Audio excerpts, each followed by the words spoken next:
بسم اللہ الرحمن الرحیم۔ عزیز طلباء السلام علیکم۔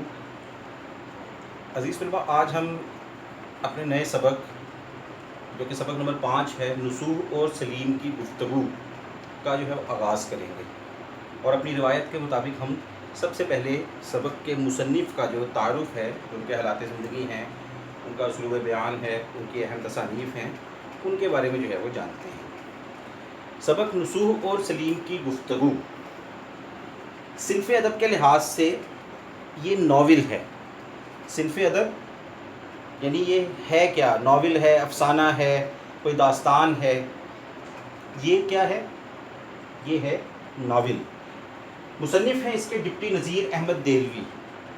ڈپٹی نذیر احمد دہلوی مولوی نذیر احمد کے نام سے بھی جانے جاتے ہیں۔ ضلع بجنور میں پیدا ہوئے 1831 میں۔ 1831 میں پیدا ہوئے اور 1912 میں انہوں نے وفات پائی دلی میں۔ والد تھے ان کے مولوی سعادت علی۔ مولوی سعادت علی سے انہوں نے تعلیم حاصل کی ابتدائی اپنے والد سے، اور اس کے بعد پھر یہ دلی آئے، اور دلی آ کر انہوں نے مولوی عبدالخالق کی شاگردی اختیار کی۔ ابتدائی تعلیم انہوں نے حاصل کی اپنے والد مولوی سعادت علی سے، اس کے بعد یہ پھر دلی آئے، اور دلی آ کر انہوں نے مولوی عبدالخالق کی شاگردی اختیار کی۔ دلی کالج میں داخلہ لیا اور پھر اپنی عملی زندگی کا آغاز کیا، یعنی جو پریکٹیکل لائف ہوتی ہے۔ تو کہاں سے کیا؟ کنجاہ گجرات سے۔ کس کا؟ مدرس کی حیثیت سے۔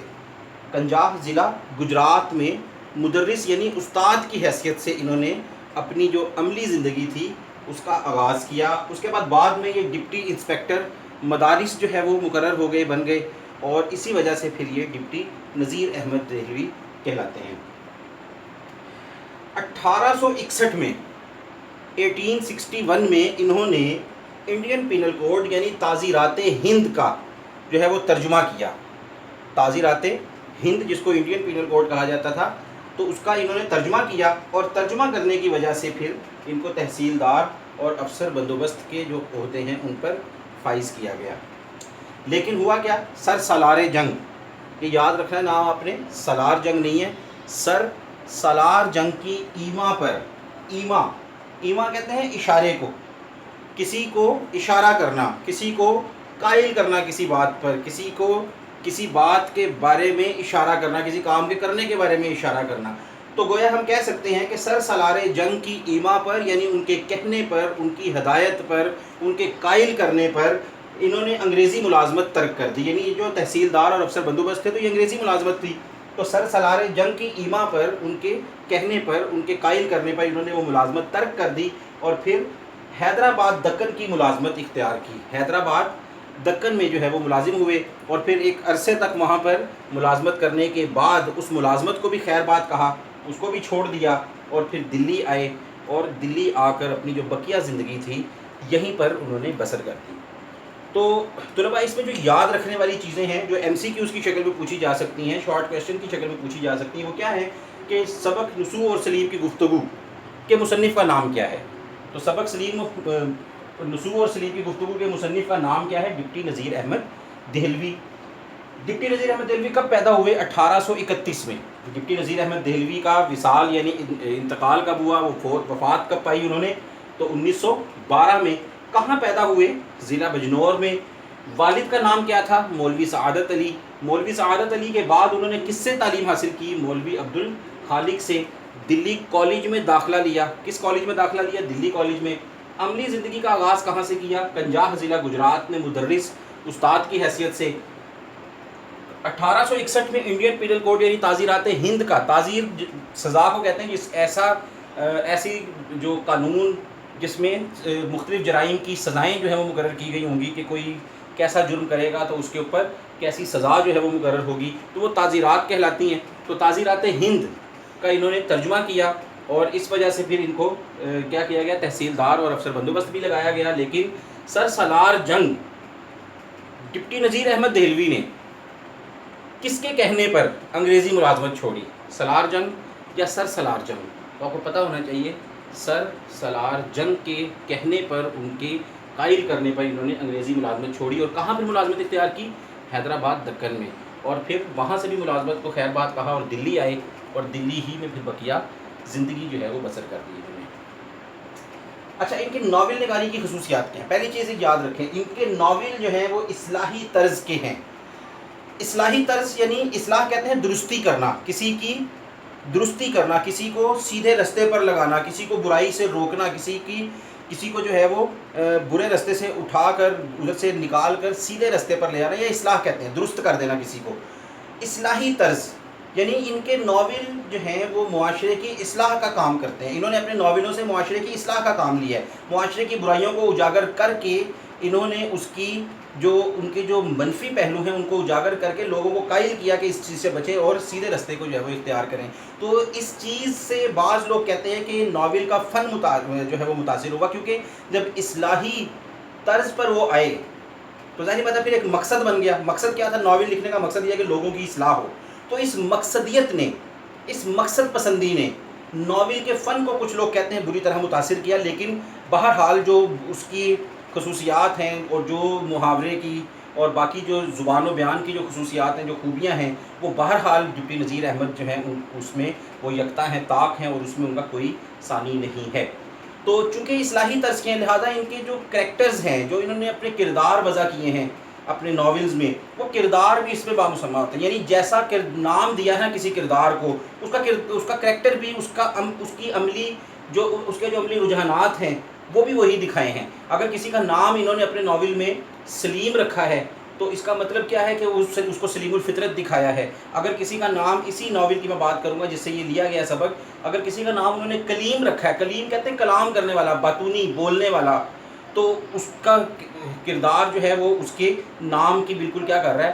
عکاسی کر رہا ہے۔ تو یہ چیز نظر آتی۔ نصوح جو ہے بیسیکلی توبۃ النصوح، یہ قرآن کی آیت کا لفظ ہے، توبۃ النصوح، ایسی توبہ جو کیا کرے کہ جو گناہ کا پیچھے سے خاتمہ کر دے، جس کے بعد گناہ جو ہے وہ باقی نہ رہے، جو پچھلے سارے قصور اور سب چیزیں جو ہے وہ مٹ جائیں، یعنی انسان یہ عہد کر کے توبہ کرے کہ آئندہ جو ہے وہ میں کچھ نہیں کروں گا، ایسی توبہ جس میں دوبارہ گناہ کا شائبہ ہرگز نہ پایا جائے۔ تو توبۃ النصوح اسی سے لے کر انہوں نے ناول کا نام بھی رکھا، کیونکہ توبۃ النصوح کا مطلب توبہ کرنا۔ تو اس کا جب ہم آغاز کریں گے اس سبق کا تو ہمیں وہاں دیکھیں گے کہ گزشتہ زندگی پر پشیمانی اور پھر اس کا مداوع، اس کی تلافی کرنے کا جو ہے وہ رجحان نظر آ رہا ہے، تو اسی کو توبہ کہتے ہیں۔ تو اسی کو لے کر انہوں نے اپنے ناول کا عنوان بھی کیا رکھا ہے؟ توبۃ النصوح۔ تو ان کے کردار جو ہیں وہ اپنے نام سے بالکل کیا کرتے ہیں؟ مماثلت رکھتے ہیں، جیسا نام ہے اس کا عمل بھی، اس کا کردار بھی، اس کا کریکٹر بھی بالکل ویسا ہی جو ہے وہ عمل کرتا ہوا ہمیں نظر آتا ہے ان کے ناولوں میں۔ اصلاحی طرز کے ہیں، مقصد پسندی نے ناول کے فن کو کسی حد تک متاثر کیا، لیکن بہرحال ان کے ناول جو ہیں وہ پڑھنے والے کے لیے جو ہے وہ بڑی جاذبیت رکھتے ہیں، کشش رکھتے ہیں۔ اردو کے پہلے ناول نگار ہیں، ڈپٹی نذیر احمد کا شمار اردو کے پہلے ناول نگار میں ہوتا ہے، یعنی ناول کی صنف کا انہوں نے کیا کیا ہے؟ آغاز کیا ہے اردو ادب میں۔ پہلے ناول نہیں لکھے جاتے تھے، ان کی وجہ سے جو ہے وہ ناول کا جو آغاز ہوا۔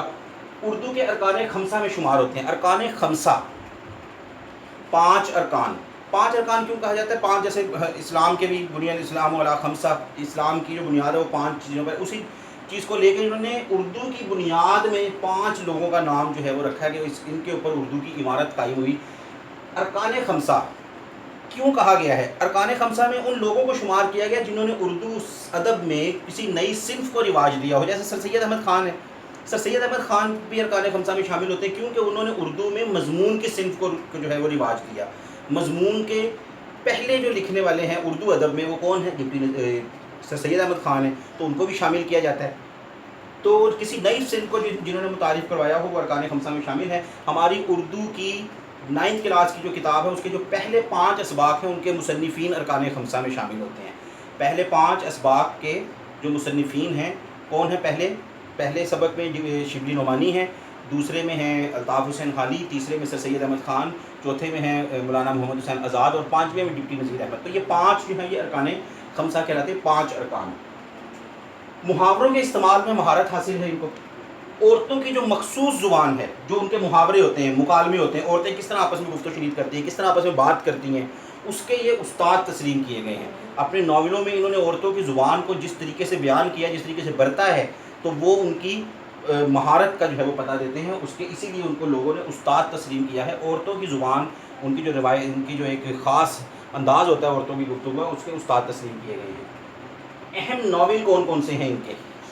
میراث العروس، بنات النعش، توبۃ النصوح. اسی سے یہ سبق لیا گیا، یعنی سبق کا جو ماخذ ہے وہ یہ توبۃ النصوح ہے. نام سے ہی نظر آ رہا ہے نصوح اور سلیم کی گفتگو، تو یہ توبۃ النصوح، اس میں لفظ بھی موجود ہے. اس سے پہچان لیجئے گا کہ یہ کون سا ناول جو ہے وہ ہمارا ماخذ ہے اس سبق کا.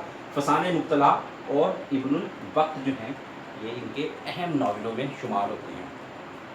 تو عزیز طلباء، بس آج کے دن ابھی اس لیکچر میں ہم یہی کریں گے. انشاءاللہ کل ہم اس سبق کا نیکسٹ لیکچر میں اس سبق کا ہم باقاعدہ آغاز کریں گے، اور اس سبق کی ساری جو واقعات ہیں، اس کے حالات جو بھی تھے، ان کو انشاءاللہ ڈسکس کریں گے. ساتھ ساتھ وضاحت اور تفہیم بھی چلے گی.